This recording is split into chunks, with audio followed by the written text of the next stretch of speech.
Alright. Oh. Damn, I just got swatted. Oh, wow. FBI, open up!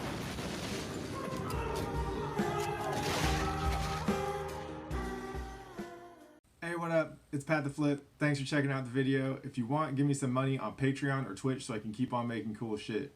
Peace. Woo! Oh, yeah, baby. We up here. It is Thursday. It's time for some games with B. And today we're playing BlazBlue Cross Tag Battle. A game that I have...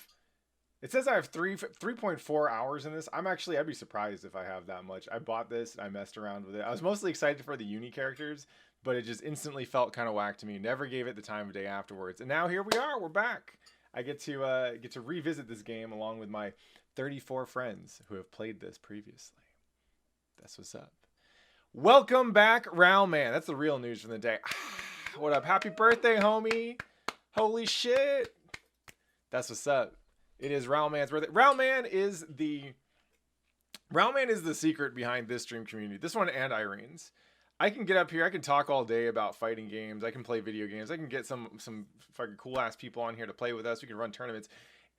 The real secret to the awesome vibes in the stream community is Rowman saying hi to everyone in chat. So y'all wish him well. Give him some happy birthday love. That's what's up. So let's go ahead and get Aevee on the call. See if she's around. I'm walking around the because they just put you right in the the lobby, right, to navigate around for shit. What the fuck is this?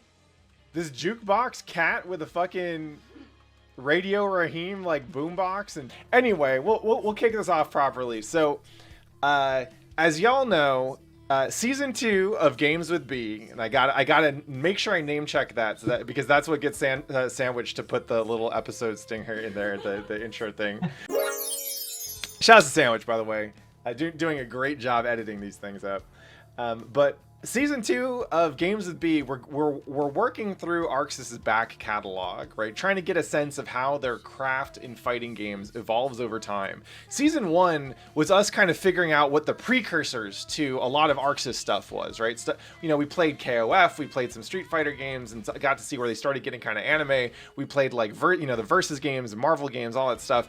And then for season 2, we're really digging into ArcSys' catalog, and somehow it came up that I never really messed that deeply with BlazBlue stuff, and so it seemed like we've played some of the licensed games, right? We played Fist of the North Star, we went ahead and played Plus R. We're working our way back to Rev 2 and stuff, but it seemed like a big miss to not understand what the Blue team was working on during this entire time.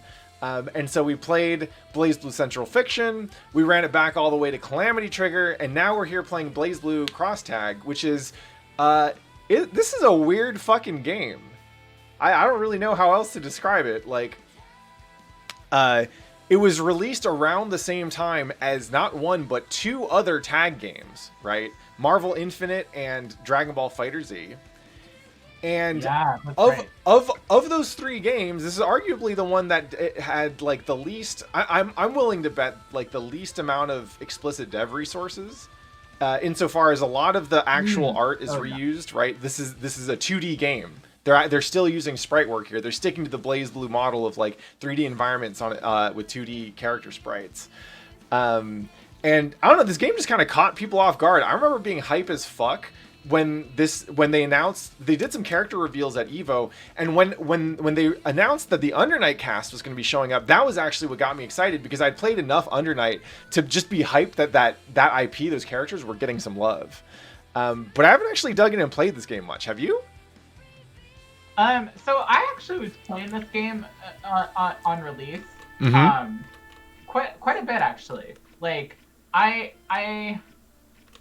I mean, not a huge amount, but I took it fairly seriously when it came out, just because I can't remember why exactly that was. I think it came out at the time when I was really thinking about getting back into fighters. And it just happened to be the one, as interesting as DBZ is, I don't actually have quite the sentimentalism attached with it. And so I wasn't, and I've never actually been a tag fighter fan. Right. But I was a little bit more attached to the games that were in this because I had played and messed around with like pretty much every single one of the ArcSys games that led up to this one. Mm-hmm. So it's like, this looks jank. I'll give it a shot. So I played S and Orie. Okay. And then I think after playing that, like I went back to playing Under Night. Got it. And then I was playing that for a while, and then I got back into Gear. Because it is really weird that 3 games dropped so closely. Yeah. 2 of them developed by the same studio, right? That's in this like niche of tag fighters, right? This game has probably some of the most unconventional tag mechanics, right? So Dragon Ball is essentially the core gameplay of Marvel vs. Capcom 3 in terms of how the rough tag model works, right? With 3v3. They really just took the Marvel 3 set of systems and like iterated on it, right? Made a couple things better. They added some stuff to like core characters to really homogenize a lot of their attack design, right? You have Super Dash and stuff like that. But in terms of the tag rule set, it's very similar to Marvel 3. Marvel Infinite builds on a lot of interesting things that kind of draw closely to pre-Marvel 2 because when it was just 2 characters to a team. But the big thing they did was they changed the tag model so that it's basically every tag is kind of coming off of your point character doing an attack and then tagging out so that point character becomes the assist, right? Which is a different model than most tag games used up until then. And BB Tag was just this weird kind of just pastiche of anime bullshit. That's the only way I can call it. So let's dig into this weird pastiche of anime bullshit, shall we? I found you. Oh, I pressed the button and now we're going at it. I don't know anything about Ruwoobi. Oh shit, I had to pick my team earlier? Okay. Fuck. Well, I guess this is what we're doing. I have S and Hyde? Cool. That's a pretty good team, I bet. I remember like it was really funny that people were playing like all protagonists. Yeah. And Team Scythe, that was the meta for a while. Please back me up.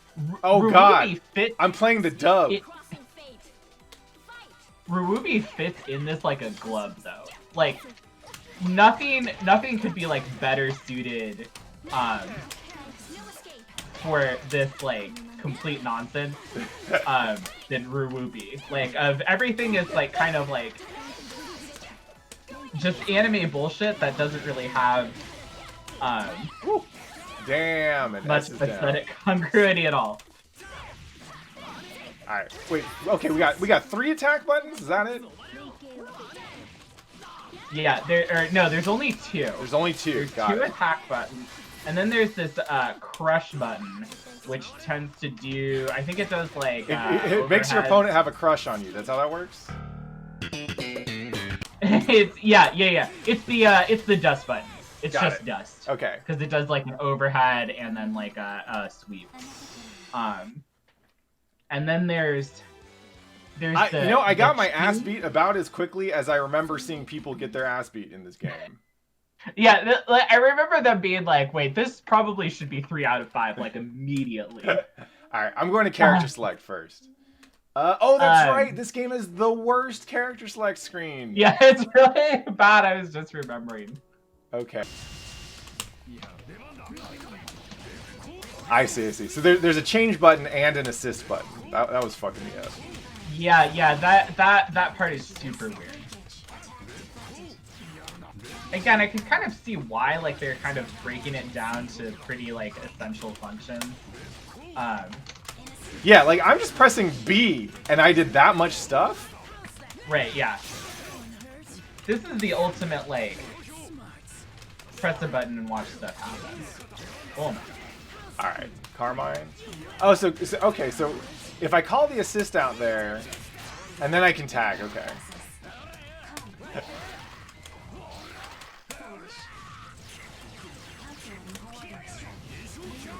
Damn, he just threw a big blue ball at you. Oh, fuck. Alright. I forgot how to do the... That sure was a match. This game wants to, like, throw, button prompts at you, and none of them mean fucking anything to me because I'm on a PS4. Got it. Wamba Obsidian, and so it's like. Yeah, RT, and it's constantly switching between keyboard and like the and Xbox. Yeah. There's all kinds of nonsense going on today. Shop like an adult, Aevee. Okay. That's quite a command. Carrying the torch for fucking obscure ass fighting games.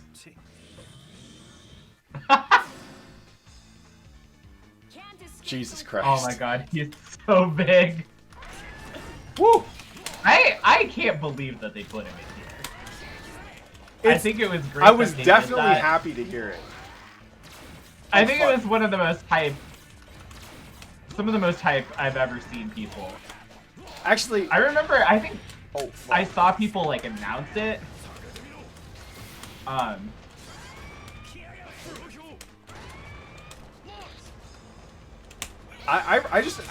My fondest memory actually, like I was happy to see Blitztank announced, but watching GC Yoshi play him at Anime Ascension in 2020 and watching him fuck some shit up was actually pretty dope. He had like a sick game plan with him. Woo! Oh my god. I remember. I'm beginning to remember my initial reaction to this game because I'm having it again, and it really is that like when a single button does too much, that actually makes me confused. Yeah. No, that's why I felt like that's the main reason why I was scared to play this game, especially after like Guilty Gear, because I have like no idea what the fuck is happening now.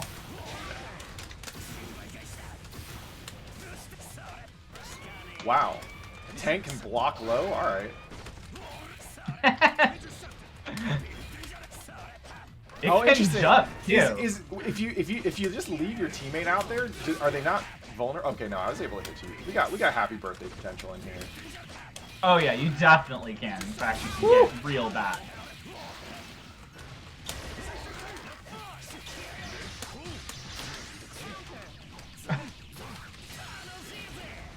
Alright, I just pressed A lot.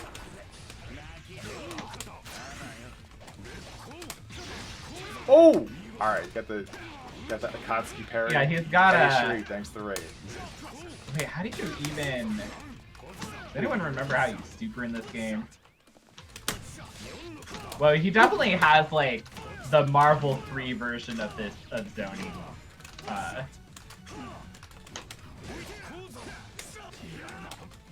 Oh no.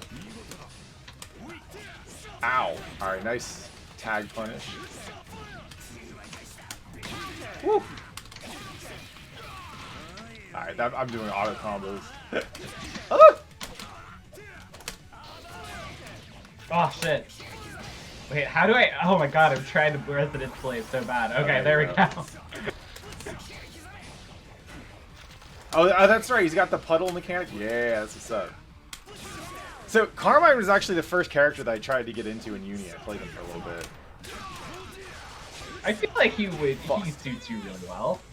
Yeah, I mean, I think of... Good shit. I think of Chaos and Carmine as, like, different halves of Zato.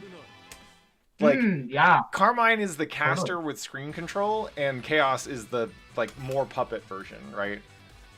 Like, if you did a character that's just Zato without Eddie, but he's got more shit like Drill, that's Carmine. Right.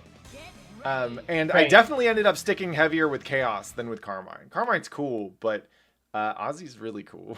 On it. You said it has the aux on it, and I just imagined, like, an aux cable for Blitztank. Wait, how do I Resident Split? Whatever. Oh, you just press your partner button. That's all you need to do. Got it. So you call assist when you got no assist. Yeah, if you call... Yeah. All right, we're running that back. We're gonna give the boy Seth a chance. It's so I remember trying to dig into this game a little bit and being turned off by how different the uni characters felt, because the uni characters were the only ones that I had any familiarity with, and I mostly remember just being turned off at how different they felt. And I wasn't even that good at uni then. Now actually, I've spent a lot of time playing uni in 2019, and this feels even weirder to me. Right, yeah, because they're quite a bit, like, they're very simplified. They've got a lot of auto combos. But they're also, like, there's a bit, just playing Akatsuki. Yeah. In the previous round, he's very like Ryu in Marvel. Yeah. You know, he's got like he's got a huge projectile that goes like full screen. Mm-hmm. Oh fuck. Oh no. Good. Yeah, see, I didn't get excellent at all. Oh my god. Oh, interesting. So if I just mash the auto combo, eventually it'll bring me into a tag point. Yeah. Like, this game is so fast. Like, the comparison between, like, low-level BB tag and low-level Marvel vs. Capcom 2 are, like, so different from each other. Yeah, like, low-level Marvel 2, you'll get timeout almost every single time. Because no one has anything. And that is impossible to do in this game at any skill level. Yeah, and I think that shorter matches is generally good for new players anyway, just because they spend less time getting their asses kicked, or in a match state where they're probably not going to win, right? Yeah, no, I think that's actually like pretty smart. Like, I was gonna say, like, I assume that it's, like, a very intentional design choice, that it's, like, basically impossible to make this game. Yeah. Yeah, I do feel like I'm playing basically a dumb version of Seth. And I'm sure he's got, like, some of the busted shit. Ooh! No! Woo! But it's just so weird to see him do so much off of so few button presses. And with 2 attack buttons, I actually feel more like I'm playing, like, Pocket Rumble or something. Yeah, the 2 attack buttons with kind of a third dusty button is, like... It's just kind of weird. Yeah. I think I think it actually is maybe one of the only cases where it's too few. You actually have, like, more special function buttons than you do attack buttons. Yeah. And I think in some ways that is actually kind of disorienting for players. Mm-hmm. Cause like I would say that like even now I'm like, what do my buttons actually do? Yeah. I couldn't tell you at this Here, why don't we back off real quick and just actually look at what our buttons are doing. Like, I'll switch Seth out because I actually recognize some of his attacks. Okay, so we got lights. We got crouch light. Are there any directional permutations? No, not really. Though it is interesting, like... Oh, because this game is auto-run. There's no walk. So if I just hold forward and press buttons, I'm like sliding forward. That. Yeah.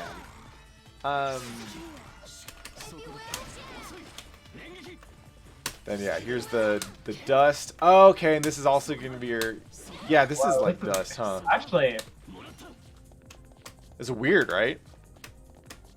What up, Cam? Good shit yesterday. You do have a backdash. Yeah. Alright, mashing to get right into that. I kind of like... Well, it's confusing, but I do kind of like that the auto combo has a tag in there. Because it makes it... Yeah. It kind of tells you, like, oh, this game is about fluidly switching between characters, right? Like, just based off of the inputs that we've got, right? Like, look how fast that tag is, right? Just based on... There's a dedicated tag button, and it's real fast, and it's telling you, hey, this game is about switching between your characters a lot. Right. You better be doing that. If you're not doing that, you're probably going to have a bad time. And Aevee just threw me 3 times in a row. game. So I'm curious for the folks. I got a couple folks in chat, I think, who said, "Oh, this game is what got me into fighting games, or this is the first one I played, or whatever." And I'm curious, like, if you put yourself back in that mindset, like, do you remember what it was about this game that got it to stick where other games presumably didn't?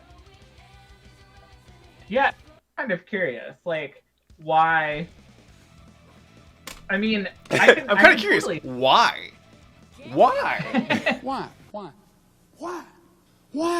I can kind of see that it's like, hey, like every character, it was billed as very beginner accessible, and all of your anime characters were in it. Yeah. In a form where it was like, oh, this is like, I was really interested in BlazBlue, but it felt like so Galaxy Brain. Right. You know, especially by the time that like Central Fiction was coming around. I think that she's a joke on Neapolitan. Yuzu telling us she's a ruby, but she's evil. And yeah, She's it sounds like an evil ruby. It sounds like the characters are the primary draw for this. Not surprising. Because what other games are you going to be able to get an Under Night and a BlazBlue and a Ruby and a Senran Kagura and a Blitz Tank? Really, it's kind of insulting to the BlazBlue characters that they're lumped in with the rest of this. Like, I don't know. They like, I mean, they are absolutely on the same level. Like this game is a fucking forum signature turned into a fighting game. Yeah. Like, I guess you're right. I do BlazBlue characters too much charity by thinking of them as like close to Guilty Gear characters in my mind, right? In terms of like my tier list of fighting game IPs, right? Because I think of BlazBlue as like a contemporary of Guilty Gear, right? Right. But like aesthetic-wise, we were talking about this. It's totally like a light novel, you know? Oh, I also just remembered something real important is that how to burst in this game, which is by tagging while you're in hit stun. Oh, got it. Okay. Or block. You use your tag. Right. There's a gauge meter. there. Yeah. I think I tried to do a counter move, but I couldn't even tell you. That super was like 90% just VFX. It was just blurs and shit. And yet, I'm impressed. Like, I don't want to sound like I'm knocking on this game. I'm impressed by the resourcefulness, right? Like, yeah, this game is made with 2D sprites, and it's obviously there's a lot of like just doing shit to make something happen on screen here, where they're not spending Exerd money or Dragon Ball money on this shit. And like I'm impressed with how they managed to dress this stuff up and make it look at least visually impressive. Yes, it is unreadable as all hell. I'm not a huge fan of the art direction, but I do admire the effort. I can tell they brought that kind of like BlazBlue visual novel. Like I started playing through story mode just for a few seconds. Yeah. And it immediately started out like pretty irreverent and funny. Like it really wanted to, like it wanted to capture a lot. Like what, again, weirdly, I think writing actually made BlazBlue successful. Mm-hmm. Because there's, I'm as a writer in games, I tend not to give writing a lot of credit. Yeah. There are two kinds of writers in games. Well, people don't give it a lot of credit. There are two kinds of writers in games. There's the writers that think that the writing carries the game, but usually those writers are not actually in games. So, right, a certain how do I put this? A lot of times, people don't notice when the writing is a major part of the game. Yeah. A lot of times, I think both this happens like in two directions. I've seen people attribute like storytelling quality in a game to its writing. Yeah, which is like not generally not the case.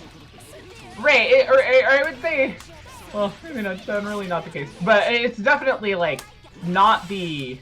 It's not always the same thing. Yeah. Like I think a lot of times people don't really know a word for what storytelling is. Yeah. Other than writing. Yeah. Which I think that. I see it kind of get broken down as like stuff that happens is writing, right? Right. And that's definitely not the case. So yeah, so what does writing do for this? So like, I think it's important to talk about like when people talk about writing. What I really wish, before I start in on this, is that they would talk about like writing, craft of writing. Yes. Like, which actually can matter quite a bit, because like writing is a craft just like art. Like you know, you can do. There's a lot of craft in it, and that's maybe different than what I would call like storytelling. If you like really like something from the story, like there's a lot of JRPGs and stuff that people like really love that I'd be like the actual like wine level quality of this writing is not good. Yeah. That's not why you like the storytelling. The storytelling does all of these other things. Yeah. But BlazBlue in general like has these big long visual novel sections that usually actually have fairly raunchy, irreverent sort of sense of humor. Okay. That like that's kind of like why it feels so light novel in a lot of ways. Is that it's like there's a lot of like silly bantering and stuff to try and get you to like the characters. And that style of writing I think kind of serves a game like this really well, where it's like, what's the plot? Oh, it's destined to be stupid. It can't be serious. Right. It's this big crossover game. Yeah, I guess if you want to compare it to like Marvel Infinite, the plot has something to do with like Ryu being part of a research team that's like checking out another dimension or some shit. Like, why? That's not what we're here for. Right, exactly. And to their credit, they know what people are here for. Yeah. They're here to see these cool characters, and they're here to see the characters interact with each other. Yes. They're here to see like Ruby like herself just be kind of like dazzled by every other character, which in a lot of ways is way funnier than like the curmudgeonly like self-insert character that's like, what kind of weirdo are you? Yeah. She's actually like, oh my god, tell me all about you. You're so cool. Absolutely true. We get back in there. Ragna the Blood Edge. Right, yeah, as this kind of like anime fan thing itself, it belongs really well around other kind of like anime at this like level. Yeah. Which have the same like exaggerated character designs and that kind of like 2000 sensibility. Which Ruby was like might have like come a little bit after that stuff, but it absolutely shares the same like well, it was influenced by that stuff. Like, you know, it was created by a guy who made like Final Fantasy and Dead or Alive fan like fight scenes, right? Choreography. Yeah. So like, oh, why it's exactly the correct sensibility for it. Yeah. All right. I watched a couple of episodes of it after like playing this game, because I was like, I wonder what this is about. I mean, it looks really embarrassing, so I'm kind of curious about like what it's actually like. And so I guess when I looked at this game as someone who is not into BlazBlue whatsoever, I thought, oh cool, like it's a BlazBlue game with tag elements and whatever, like that seems pretty awesome, I guess. I hadn't heard anything about BlazBlue for a while, so it's cool to see them there. I can totally understand why BlazBlue fans would not necessarily like this game, right? because Yeah. all the knowledge, all the muscle memory, all the system stuff, the matchup stuff they learn just gets, it's not even, it's changed completely, but it's more of a like a distortion or a warping, right? Like you're playing a different game. Hey, what up, Ebonic Plague? Good to see you. Thanks for coming through. Yeah, I'm learning a lot about BlazBlue, and this game being what it is, I can imagine it. I can see how it would be not only kind of a letdown to like BlazBlue fans, but also, like I was saying earlier, kind of insulting, right? Because if you want to think of BlazBlue as a top tier fighting game IP, right? Even if the appeal is different, even if the way that BlazBlue wins as a game is different, right? Because like it's got the more of the VN stuff, like it's got the fucking gotcha game or whatever, right? Like on the other hand, you're seeing it in a game with a bunch of like seeing Persona and Ruby and Senran Kagura in here, like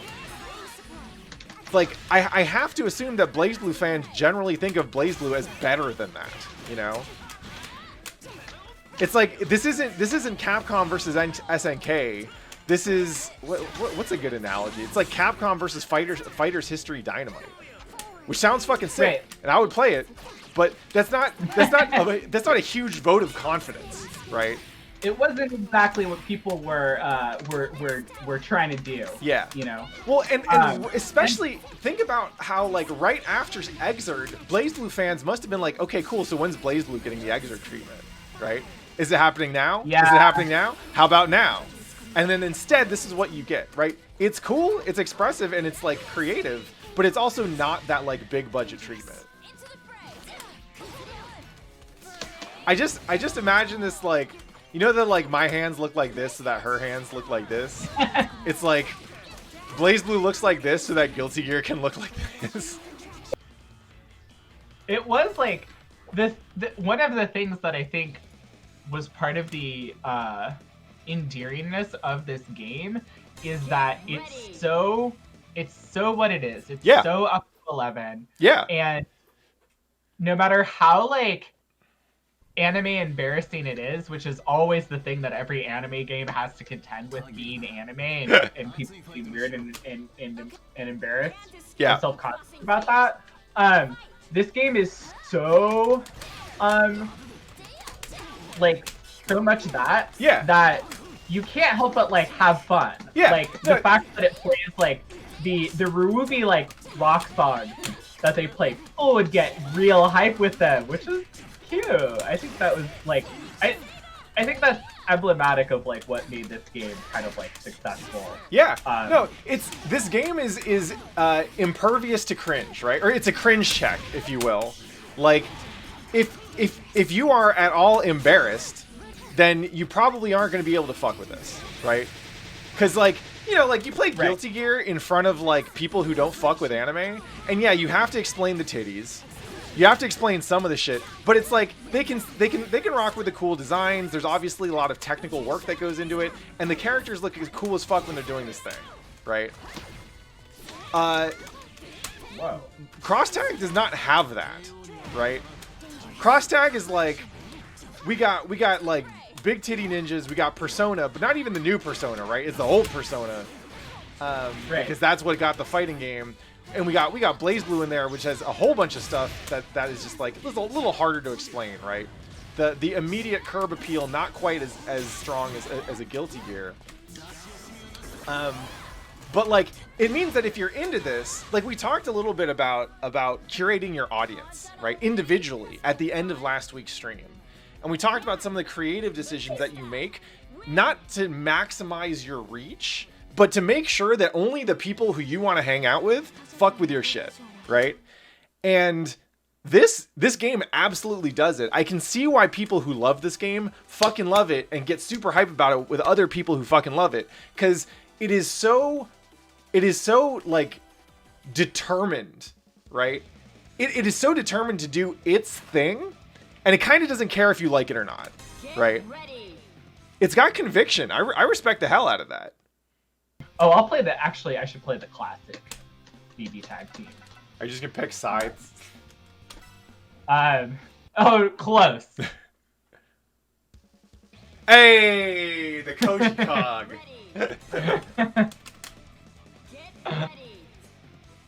real close to 2 sides. I feel like If if you picked Waldstein and Blitztank, you might actually take up the whole screen by yourself. Oh shit! I should have thrown Blitztank into that. See, this is why the game should have been 3v3. Be careful what you wish for. How do you want to handle this, Waldstein?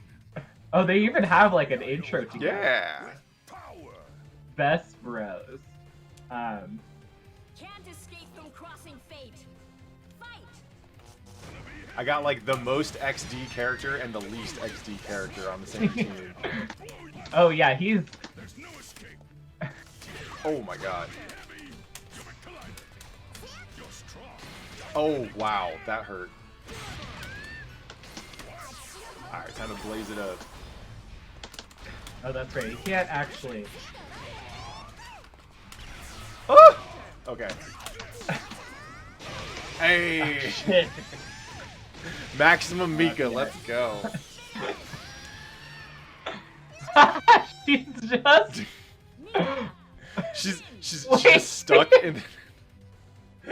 That is funny as hell. I've never seen enough Mika played it, but I wanted to try. Maybe that's season 3 of Games with Bees. We just teach you how to play Yeah. grapplers. Teach me how. I would actually love just a series. Let's sit down and let me learn how to play a grappler. Mm-hmm. I would love that. I think it would be really funny to go through a lot of the games that we've played and just learn the grapplers. and just learn the grappler in it. So here's how it works. Step 1 is you learn your 360. And step 2 is when you're going to go for a combo, you stop the combo at light and then just do your 360. Okay, Congratulations, you know how to play a grappler. great. Shit. Okay, cool. Cindervision asks, have you done Dragon Ball yet? Will you, do you think? Do you have Dragon Ball? Not on PC. Okay. I don't really have my I was not playing fighting games on PC. I didn't like have a PC until the beginning of last year. Got it. But Irene I helpfully mean, informed most of me these that games it are on is on sale. sale right now, so if you want to grab it, we can do it one of these days. yeah, let's do it. What is like? So Persona is only on PS3 at this point, right? I want to say there's like either like a PC like rip that we can cop. Yeah. Oh my god. Oh yeah, that's right. She's got some weird grappler shit. Will there be a BlazBlue? Maybe, we'll see. I fucking hate that game.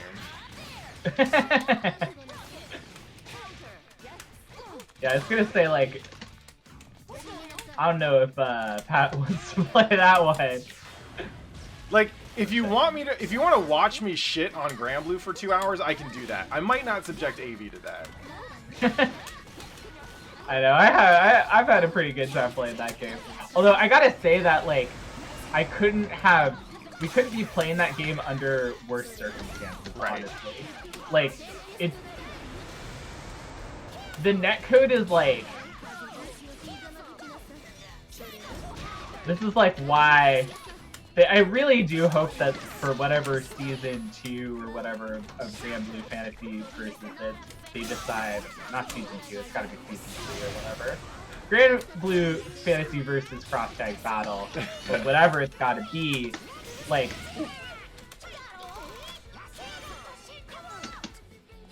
we need that rollback.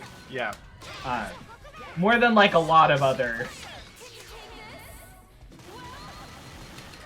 Yeah, I mean, you know, I have no way of, like, speculating on what makes sense for ArcSys to do is kind of whatever, right? But, like, ArcSys has 2, like, very high-profile fighting games out there, you know, fucking shit up in terms of the market, right? They got Dragon Ball, they got BlazBlue. Yeah. Neither of them have rollback. Neither of them are also owned by ArcSys, right? So their incentive to upgrade it, to implement rollback, depends entirely on whether the publisher wants to, right? Right, yeah. And like, they probably don't care, right? Dragon Ball is already, Yeah, 3-4 years old or something? I couldn't imagine a future in which, like, there's no way that the executives at Toei Animation, who are notoriously regressive and freaked out even when like Dragon Ball Z was being streamed. Yeah. Because they're that much like in their heads about it. Oh, I did not want to hit rematch, but that's okay. We'll round 2 of this. It's like I can't imagine that they care. Yeah. Like they've probably already sold most of their copies. Yeah. Like I don't know if this is like a surprise to people, but in most cases, it's not like doing like big competitive scenes for games is what pays the bills for shit. Right. So it's not like they would justify rollback by saying, oh, we're gonna sell a bunch of copies. For the most part, anyone who was gonna buy this game and play it probably already has. Right. I mean, I feel honestly, and people are gonna like, this is the sort of thing that makes people be like, oh my god, there's money grabbing, blah blah blah blah blah. But like, probably the only way you're gonna see that if there's a new retail edition. Yeah. Of it, you know, like where it's like a full title update and people have to pay a bunch more money for it. Right. Like, where it's like, oh, okay, so now there's a value add, and we want people to play all these new characters, and now they're also gonna play, and hey, it's got rollback netcode right now. Right. Like, that's the circumstances under which you're likely to see it. Yo, that was tight. Yeah, Mortal Kombat was absolutely an outlier for getting rollback as late as it did. And with that, like, that was arguably an investment in NRS's future, right? You do that on Mortal Kombat so that you can learn, so that you know how to implement it, so the next fighting game you can do rollback much more easily, right? It's an investment for the studio. Yeah. And, oh wait, shit, it didn't save. With, ArcSys already has that. Strive is that game. They don't need to justify doing that again. Like the Dungeon Fighter fighting game, which is like, it's still wild to me that's real, but I mean that'll have rollback. Yeah. I'm sure.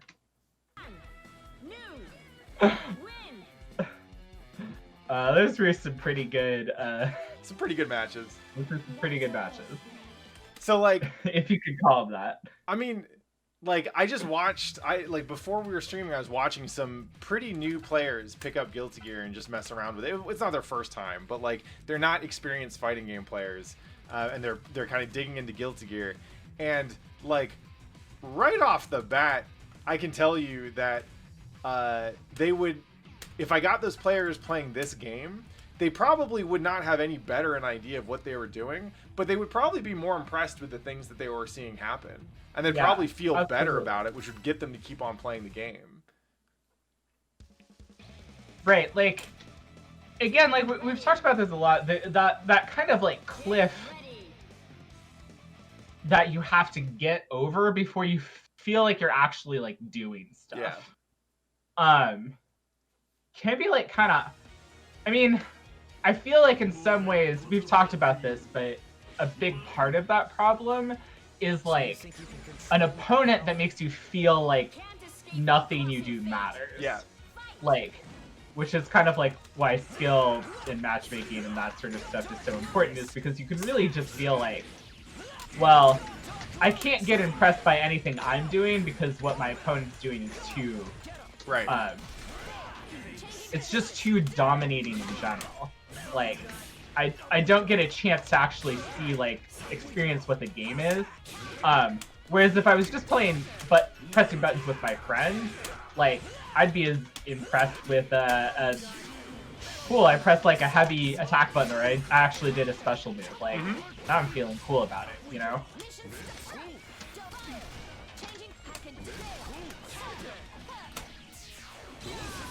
Tight. Oof. And I think you also mentioned, like, it's, like, you described it as oh, this is the importance of matchmaking, right? Which is true, and it's one of the reasons why I think people who start playing fighting games online have a much harder time. than people who play Yeah. with friends, right? Woo. I think that that's an absolutely true. Like, it's really hard, even like, and I feel like I feel like every experience that I've had really attests to this. Like, because like, for me, any attempt that I've made to try and learn how to play a fighting game, which I have, like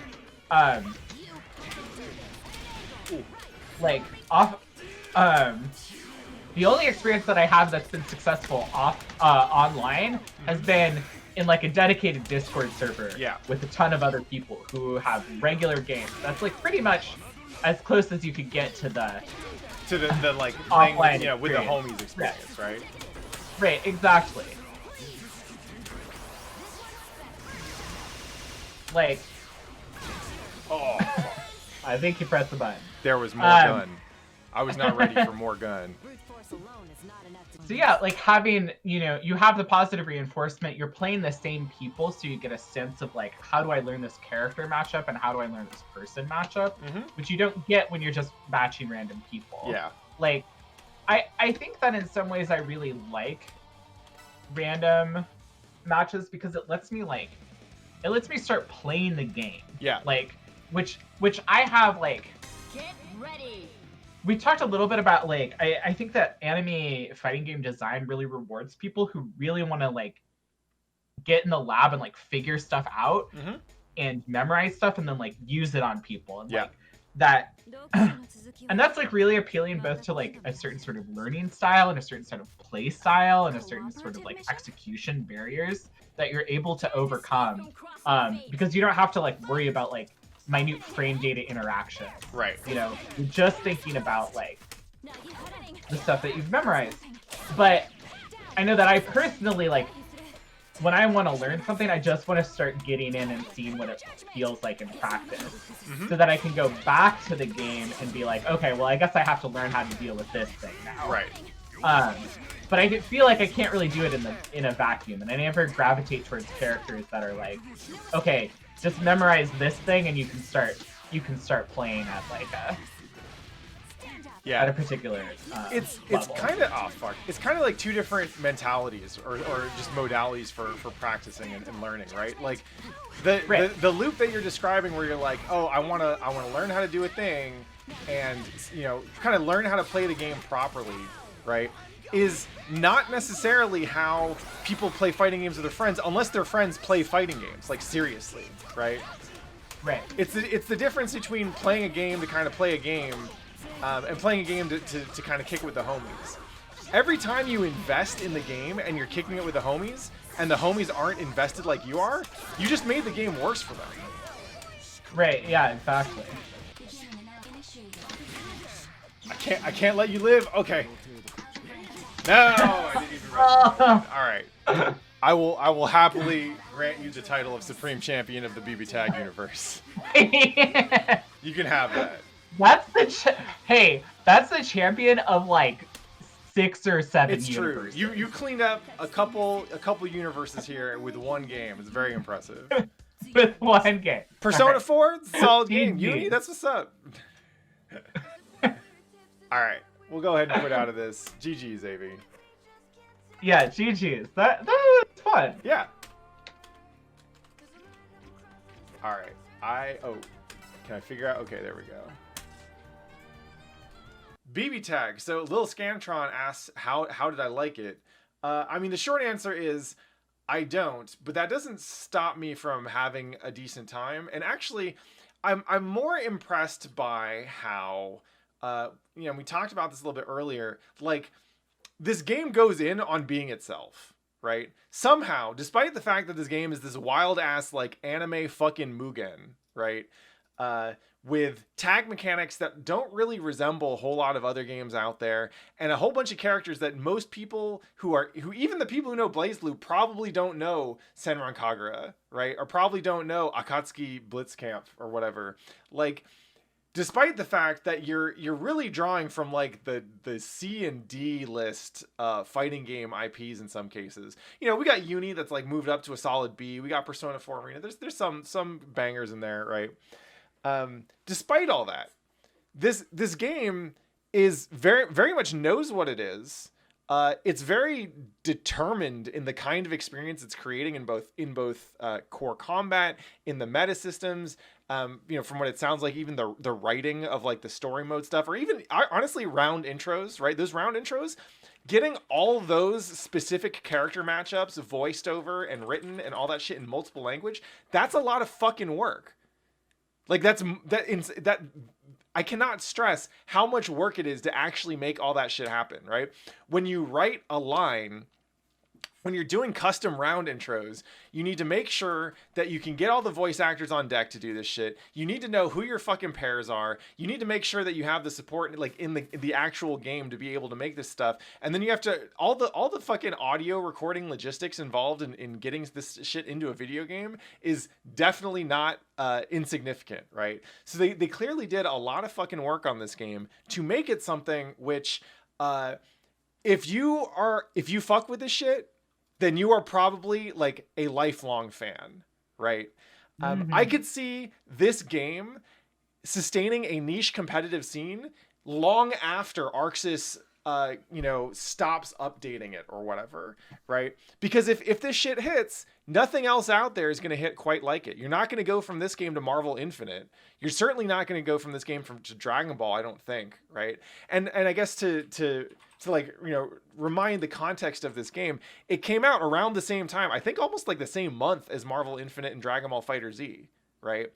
That's 3 tag fighters coming out. Somehow they managed to differentiate it very significantly, right?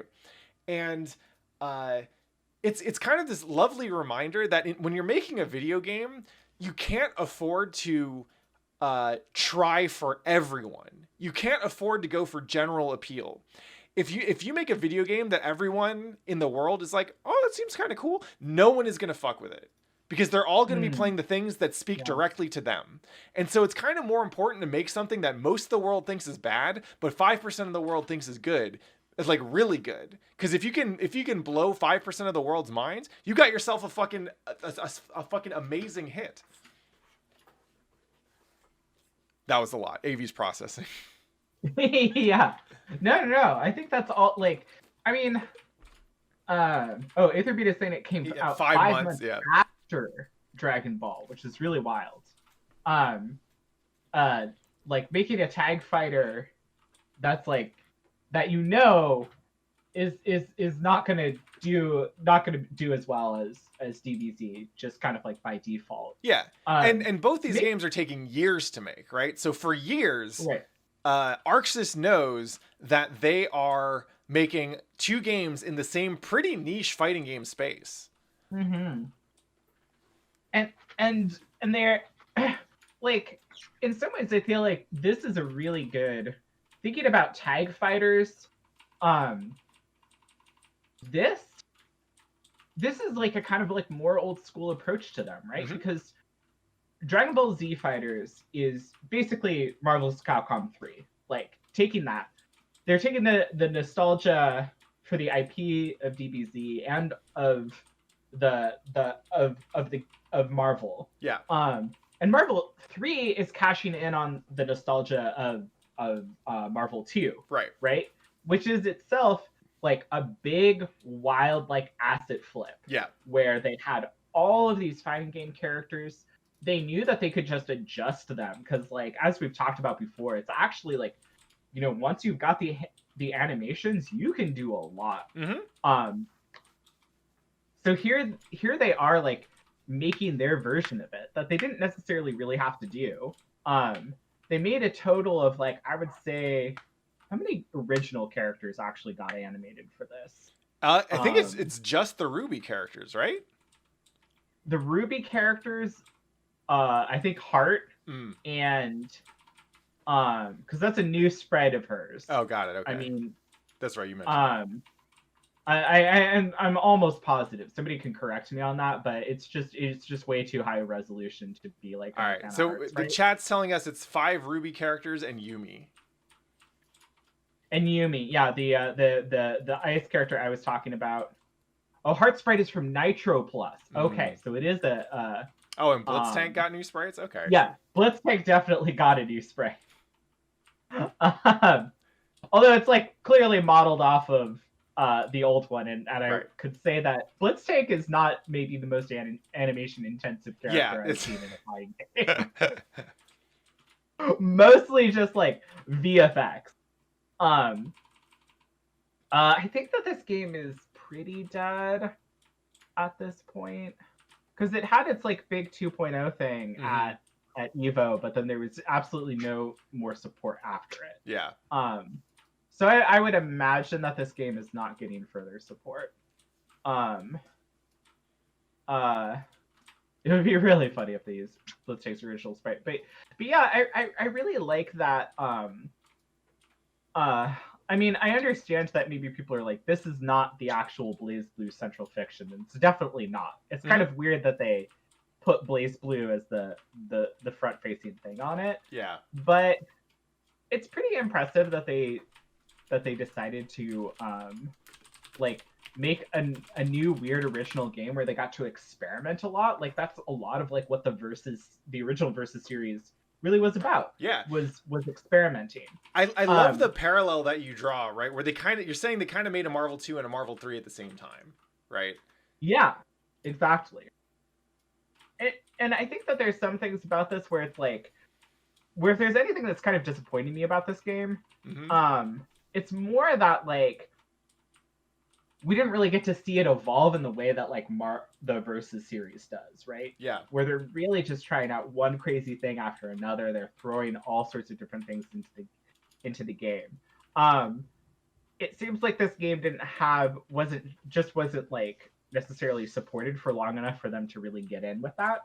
And maybe like what they were experimenting with was actually a little bit more things like accessibility mechanics and like what other like how do we like make this game that's presentable and beginner friendly but also has depth in it at the same time, which are questions that they also certainly had in DBZ. And they were probably like, I mean, I don't know, they might have been going back and forth between those two games. They might have been isolated in their own dev holes, but they might have also been like, you know, like, hey, we want to like know like what draws in new players and what makes people stick around. And they definitely spent a lot of time, I'm sure, on whatever information they got from that when they were making Strive.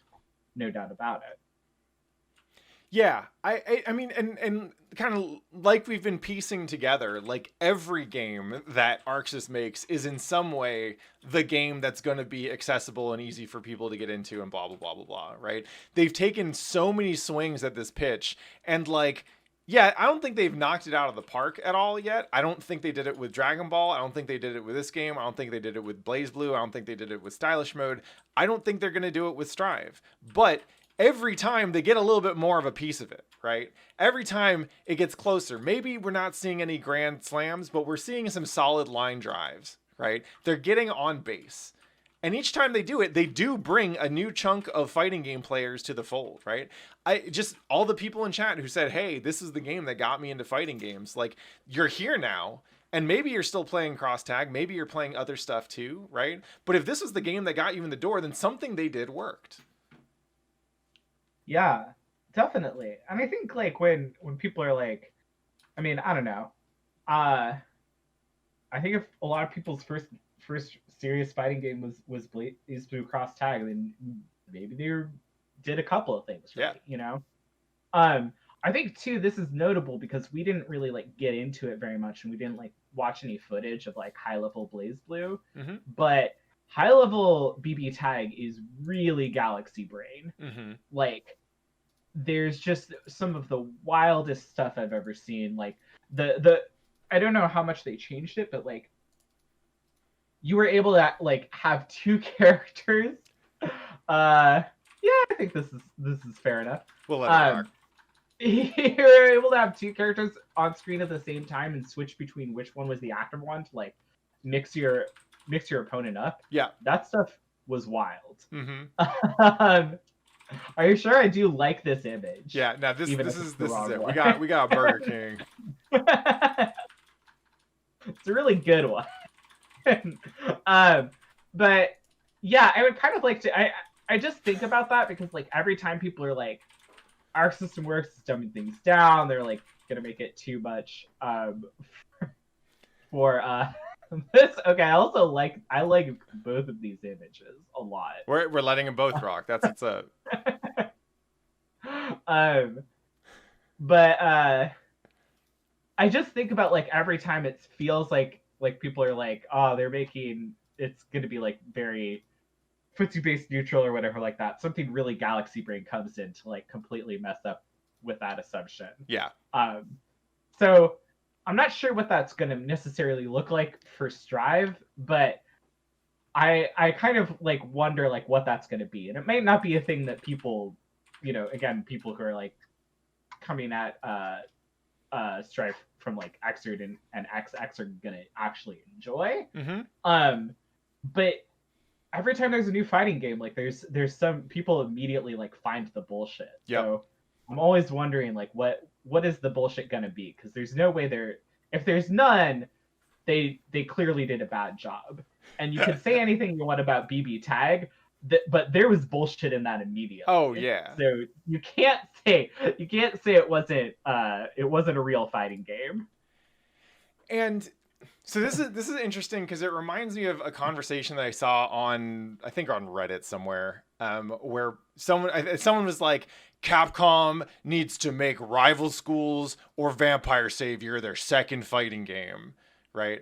And they need to do it proper, with like a big budget and all that shit. And I'm like, I don't think Capcom is looking at fighting games and going, there's enough room here to make another one, right? Yeah. Like they're video games. I don't know how much people realize this if they are not in the business, but video games just get more and more expensive to make, right? Because expectations increase. So yeah, it's easier to make a fighting it is less expensive now to make a Melty Blood quality game than it was when Melty Blood first dropped, right? But making a Melty Blood quality game will usually not get you the money that it would have gotten you when Melty first dropped. So Right. Fighting game developers, ArcSys is actually kind of amazing that they're able to staff multiple like very, very high quality fighting game development teams, right? But they're doing this in large part with funding from publishers that helps them do that, right? Like that's how they managed to do BlazBlue Versus and Kill la Kill and Dragon Ball content while also working on Strive. And I think we're probably moving to a world, like if you look at the quality bar that Strive sets, just in terms of the production and the work that went into it, I think we're probably looking at a world where ArcSys maybe is able to support like 2 fighting games concurrently. That might even be a stretch, right? They might not ever be able to make a game like BB Tag again, just because it would like the opportunity cost of that time versus spending those devs on something else, right? Or getting them all on one project like Strive, is just it's harder to make that call, right? And that kind of sucks because it makes it harder to experiment, right? The janky shit that we see come out of BB Tag is possible in large part because this game is still 2D. People are far more forgiving about janky animation in 2D than they are in 3D, because in 3D that shit just, you can visibly see more frames where stuff looks bad, right? Right. Absolutely. So yeah, go ahead. Yeah, I was just gonna say, yeah, no, I think that's a really good point. Like, and maybe why we're seeing like a lot more indie fighters these days, because a triple A fighter is just it's quite a proposition, like, and for a very niche genre as well. Yeah. So like in a lot of ways it makes more sense, but and yet like there's still so much cost that goes into making any fighting game at all. It's a kind of like I feel like it's one of the more difficult genres of games both to create Yeah. and work within. I mean, I'll tell you, recently, I think it was like, it was like a couple months ago, the tech lead on the team that I run, he had been on the project for like several years, right? I think we had him for like 4 years, 5 years, something like that. And he eventually went to piece out to a different studio. And before he left, he told me that he thinks that fighting games are the hardest genre to work in. Just because there's a lot of shit and you got to get it all right. And if you don't get it all right, something might get fucked up, right? Any one of these characters, especially in like a modern fighting game, any one of those characters is often like close to complexity and scope as like a Bayonetta or a Dante in Devil May Cry or something, right? Those assholes get full games made for them. A fighting game, that character is one of like 16 that you launch with, and if you don't launch with 16, then the internet hates you. Yeah, I was like, God, looking at all the comments for BB Tag, it's just people being like, "There's DLC for this game already." I'm like, bruh, how do you think? What do you think people need to make games? Yeah, money. It's money, bro. Yeah. What else? Like, they don't have, like, fighting games don't have anything but characters. Of course, they want you to pay for the character. Yeah. Characters, stages. If you're lucky, maybe some outfits. But yeah, not much. Yeah. Right, exactly. So, yeah, it's tough, from that like money perspective, and again, like, a fighting game doesn't necessarily like need a lot, but it just cannot exist without the things that it needs. And sometimes that's just quite a lot of time and effort put into like making the game actually work and feel good. And a lot of the ways that like our system works are able to make games is because they've been making games for so damn long. We've been playing so much of their back catalog. Yep. You know, like, they have clearly been like spending just decades learning the craft of this. So many different people learning the craft together. Without that, there is no way to make something like this. So if we think of BB Tag as our last stop, at least for now, for BlazBlue, I guess first off, thank you for guiding me by the hand through the world of BlazBlue. I wasn't sure what to expect. I don't think I expected this, but it was definitely a fantastic look at what ArcSys games and what they're, that studio is capable of outside of Guilty Gear in particular. And of course I spent a minor fraction of the time in BlazBlue that I did in Guilty Gear, but it really does feel like it is, I guess it strikes some strong notes in what it's trying to do that I think it's funny because they both BlazBlue and Guilty Gear, when I look at them side by side like this, both of them feel very incomplete to me in some ways, right? Like there's a strong creative force that carries them in a certain direction, but they don't round it off at all. And in Guilty Gear, where you end up with is a bunch of weirdos beating the shit out of each other for like mostly manufactured reasons, and you don't care because they're in there with absolute conviction, right?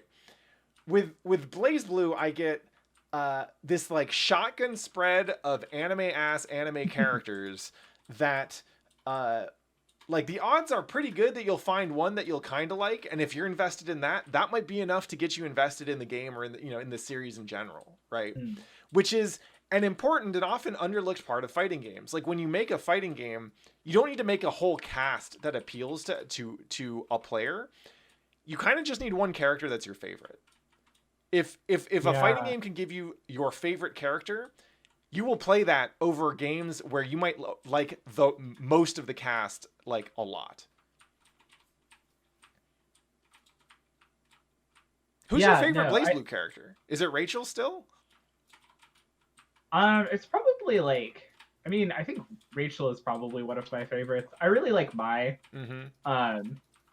Fucking scrub. Like,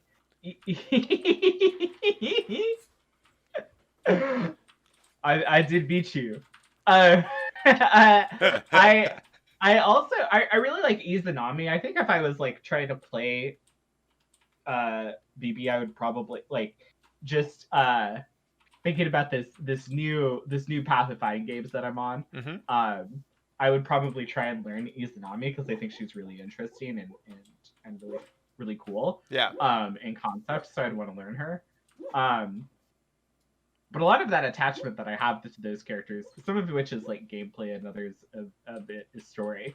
I probably wouldn't have like been like, oh my god, I want to play Rachel, if she wasn't like didn't spend the entire time in that game just like negging Ragna, and making fun of him and constantly like getting on his ass in ways that were really funny. And I was like, this character is so cool, and then like her abilities and everything, like that was what that was kind of like what drew me in, and so that's why I wanted to play that character. Okay.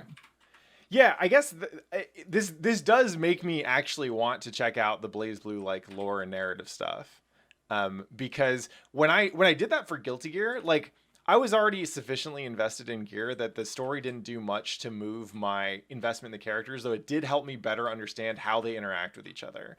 I could easily see narrative being the hook that gets me invested in a BlazBlue character. So I might have to mess around with that shit a little bit. Yeah, I think you'll like I said, like again, you might not really like the characters. There's a lot about it that like, you know, you'll have to take it for what it is. Of course. Is maybe by the caveat I'd put on it. But I think if you do take it for what it is, a thing that you'll find is that they really put a lot of effort in like giving these characters interactions with each other and giving them a big, long, sprawling storyline.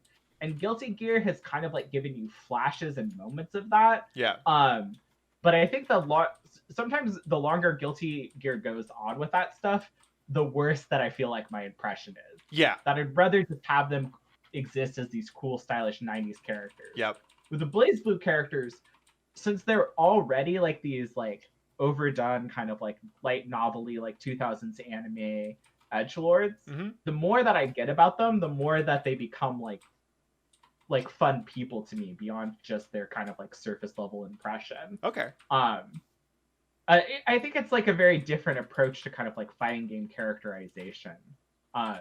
One that's like really like lore dense, as opposed to one that's like really like character presentation dense. Interesting. All right. So then on the next installment of Games with B, we're going to play through BlazBlue, the entire story mode. Oh yeah, let's do some commentated story mode.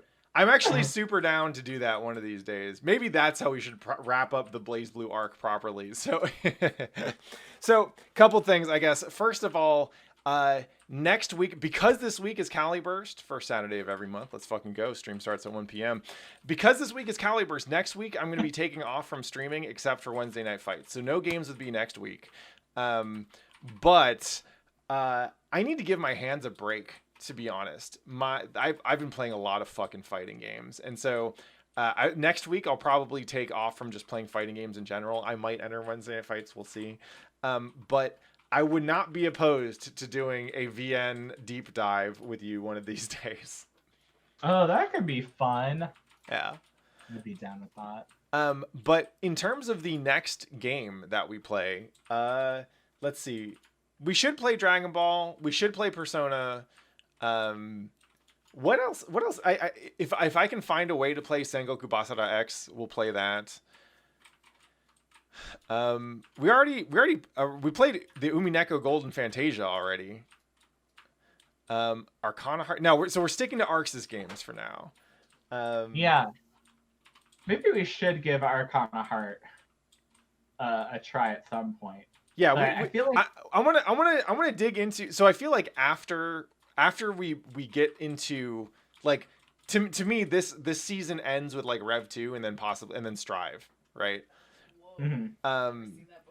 After that, I think we should just dig into some like real poverty shit, to be honest. Yeah. I think we should just dig through the Fightcade archives and have ourselves a good ass time. Should we at the end of like, because just have like play a little bit of Rev 2? Yeah. I kind of like that. Yeah. I think we play Rev 2 before Strive. Yeah, definitely. Let's play Rev 2 before Strive. let's do that one.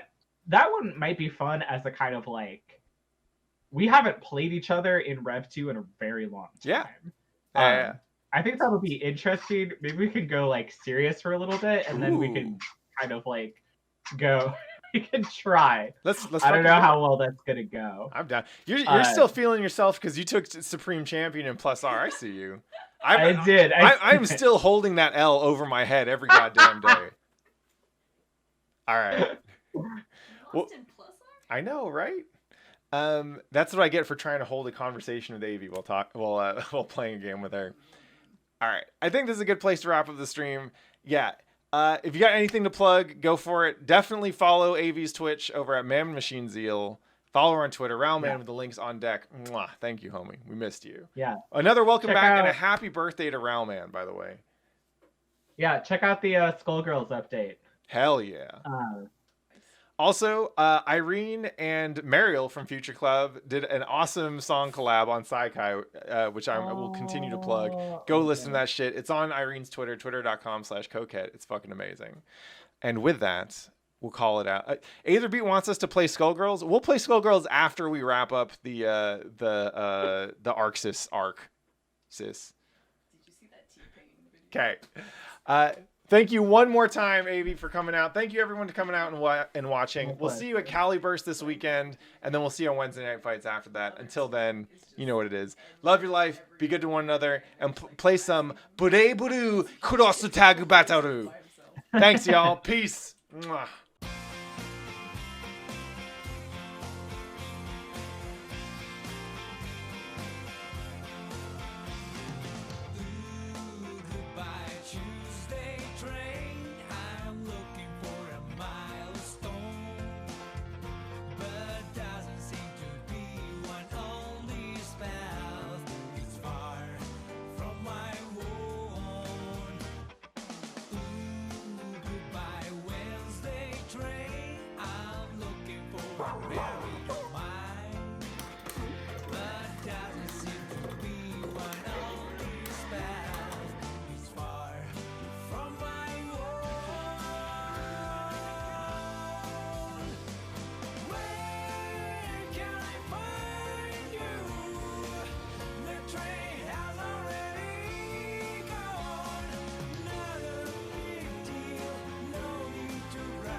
この番組はご覧のスポンサーの提供でお送りします。